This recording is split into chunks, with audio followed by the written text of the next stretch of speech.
4 years ago, I lost my mom to breast cancer, and it wasn't just her.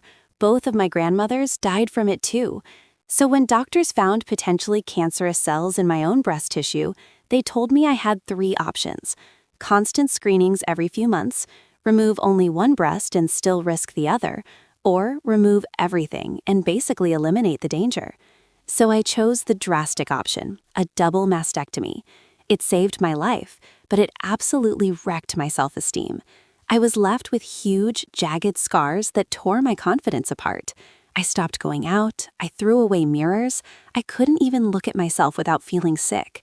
Eventually, a therapist suggested I talk to a plastic surgeon, and implants ended up being the best option for my mental health. And honestly, they helped. I finally started to feel human again. I felt normal. I felt okay. Fast forward to the present. I'm healthy, I have my life back, I'm working in an office. Things are finally calm. Until one coworker, let's call her Jill, overhears a conversation and finds out I have implants, but not the reason why. And from that moment on, she becomes obsessed. Within a few hours, the entire office suddenly knows I got a boob job, and for months she keeps making jokes about it, loud enough for me to hear. Constant snide comments like I'm more plastic than Barbie. She tells people I'm fake inside and out. She even calls me a sack of silicone. I asked her to stop, more than once, but she never did.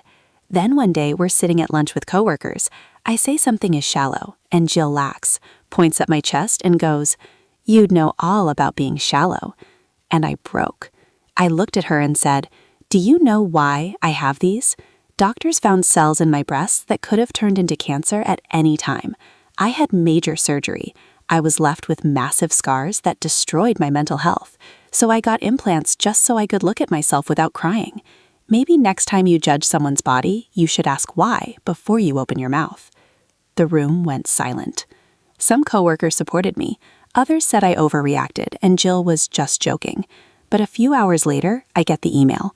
HR wants to speak to me. Jill filed a complaint claiming I was creating a hostile work environment. And guess who handled HR? Her best friend. So I did the only thing I could do. I prepared. I found a clause in my contract that said I was allowed to request an impartial HR representative if I believed bias existed. I gathered every coworker who had heard Jill harass me. 16 people wrote signed statements confirming months of insults, body shaming, and gossip. The next day, I walked into HR with a folder full of proof. They tried to have Jill's friend handle the case until I quoted the contract and demanded an unbiased reviewer. HR had no choice but to comply. They interviewed me. They interviewed every single witness. They pulled camera footage from the lunchroom.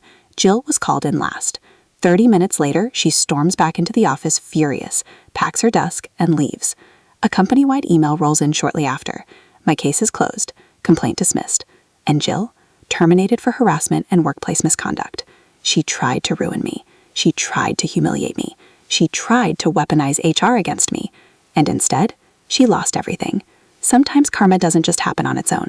Sometimes you have to build the case and hand it to karma personally.